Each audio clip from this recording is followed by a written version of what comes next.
y a des choses que l'argent ne peut pas acheter. Parmi elles, il existe un trésor que rien, ni la pauvreté, ni le destin, ne peut voler. La grandeur de nos rêves.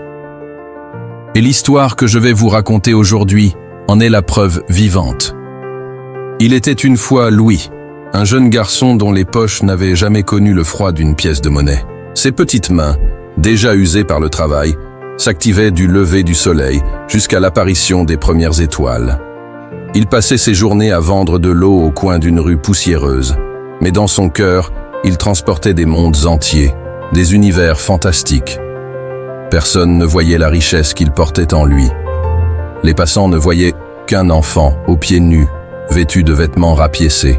Ils voyaient la misère, mais jamais, au grand jamais, la lumière qui brûlait derrière ses yeux fatigués.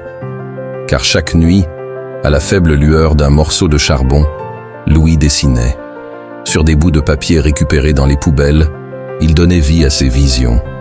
Des écoles suspendues dans la lumière du ciel des ponts, qui défiaient les lois de la gravité des villes entières, où tout semblait possible. Sa mère, témoin silencieux de cette passion, le regardait avec un mélange de peur et d'une immense fierté. Peur d'un monde qui pourrait briser les ailes de son fils, mais fière de le voir rêver plus grand que leur réalité. Un jour, alors qu'il traversait la grande place de la ville, Louis s'arrêta net, comme figé sur place. Un bâtiment qu'il n'avait jamais vu se dressait devant lui, immense, brillant comme un géant de verre et d'acier. En un instant, il oublia tout. Sa faim, ses bouteilles d'eau, sa fatigue écrasante. Il ne voyait que cette création majestueuse, ce rêve devenu pierre et lumière. Un garde de sécurité, agacé, le repoussa sans ménagement. Mais à ce moment précis, un homme aux cheveux gris, un architecte du nom de Monsieur Antoine, vit ce que personne d'autre ne voyait. Il s'approcha du garçon et lui demanda pourquoi il regardait ce bâtiment avec une telle intensité. Louis répondit simplement, avec une assurance déconcertante. « Parce que, un jour, je construirai quelque chose d'encore plus beau. » Autour d'eux, des rires fusèrent. On se moqua de ses pieds nus, de ses poches désespérément vides. Mais l'homme aux cheveux gris ne riait pas. Son expression changea radicalement quand il aperçut le dessin que Louis gardait précieusement plié dans sa poche. Il y vit bien plus que du talent. Il y vit une vision, une étincelle de génie. « Viens me voir demain, » dit-il. « 7 heures précises. Ne sois pas en retard. » Ce fut le début d'un tout nouveau voyage pour Louis. Il n'était ni employé, ni stagiaire. Il balayait le sol, rangeait les plans, aidait où il pouvait. Et surtout, il apprenait. Chaque mot de l'architecte, chaque trait de crayon sur un plan, chaque discussion technique était un trésor qu'il absorbait comme une terre aride absorbe la pluie. Les autres employés du cabinet le surnommaient, avec mépris, le gamin du sol. Mais Monsieur Antoine voyait en lui ce que le reste du monde refusait de voir, un feu dévorant. Un soir, il lui confia un défi monumental. Un problème de conception de pont que des ingénieurs diplômés n'avaient pas réussi à résoudre. Louis prit un crayon, ferma les yeux un instant et laissa son esprit s'envoler. Là où les experts voyaient un obstacle insurmontable, il voyait une opportunité. Il dessina un pont audacieux, où la rivière n'était plus un ennemi à dompter, mais une alliée qui sublimait la structure. Quand Monsieur Antoine découvrit l'esquisse, il en resta bouche bée. C'était brillant, révolutionnaire. Mais lorsqu'il présenta le projet aux investisseurs, leur réaction fut violente.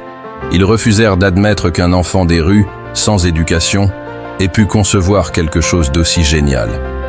Ils menacèrent, crièrent, s'indignèrent de cette idée absurde. Ce soir-là, Louis rentra chez lui le cœur brisé. « Peut-être qu'ils ont raison », murmura-t-il à sa mère.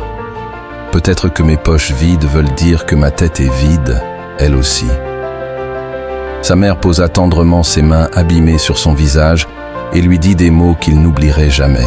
« Mon fils, ils peuvent tout te prendre, ton argent, tes dessins, tes opportunités. Mais il y a une chose qu'ils ne pourront jamais t'enlever, la taille de tes pensées. Penser grand ne dépend pas de ce que tu possèdes, mais de qui tu es. » Ces mots réveillèrent en Louis un courage nouveau, une force insoupçonnée. Le lendemain, il retourna au bureau. Il n'était plus le gamin du sol. Il était quelqu'un qui connaissait enfin sa propre valeur. Le pont fut finalement construit. Il était magnifique, audacieux, parfait, une merveille d'ingénierie et d'art. Lors de la grande cérémonie d'inauguration, alors que la foule en admiration contemplait l'ouvrage, Monsieur Antoine prit le micro et appela Louis à le rejoindre sur scène. Il s'avança, pieds nus, dans ses vêtements simples, mais avec un cœur débordant de grandeur. Un silence lourd s'installa dans l'assemblée. Puis, les applaudissements commencèrent. D'abord lents, hésitants, puis ils enflèrent pour devenir une ovation.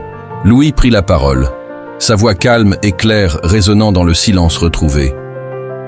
Vous applaudissez aujourd'hui parce que vous voyez le résultat. Mais qui parmi vous aurait applaudi quand mes poches étaient vides et que tout ce que j'avais c'était des rêves sur du papier froissé? Puis il se tourna et montra sa mère dans la foule. Si j'ai construit ce pont, ce n'est pas pour vous prouver que vous aviez tort. C'est pour lui prouver qu'elle avait raison. La valeur d'un rêve ne se mesure jamais à la valeur d'une poche. Les années passèrent. Louis devint un architecte mondialement connu. Non pas pour avoir construit les bâtiments les plus chers ou les plus extravagants, mais pour avoir créé ceux qui changeaient des vies. Des écoles pour des enfants oubliés. Des hôpitaux dans des zones reculées, des ponts qui reliaient des peuples séparés par la géographie et l'histoire. Et chaque fois qu'un journaliste lui demandait le secret de son incroyable succès, il souriait et répondait toujours la même chose. Je n'avais rien dans mes poches, alors j'ai appris à tout mettre dans mon cœur. Et un cœur rempli de rêves ne connaît jamais, jamais la pauvreté.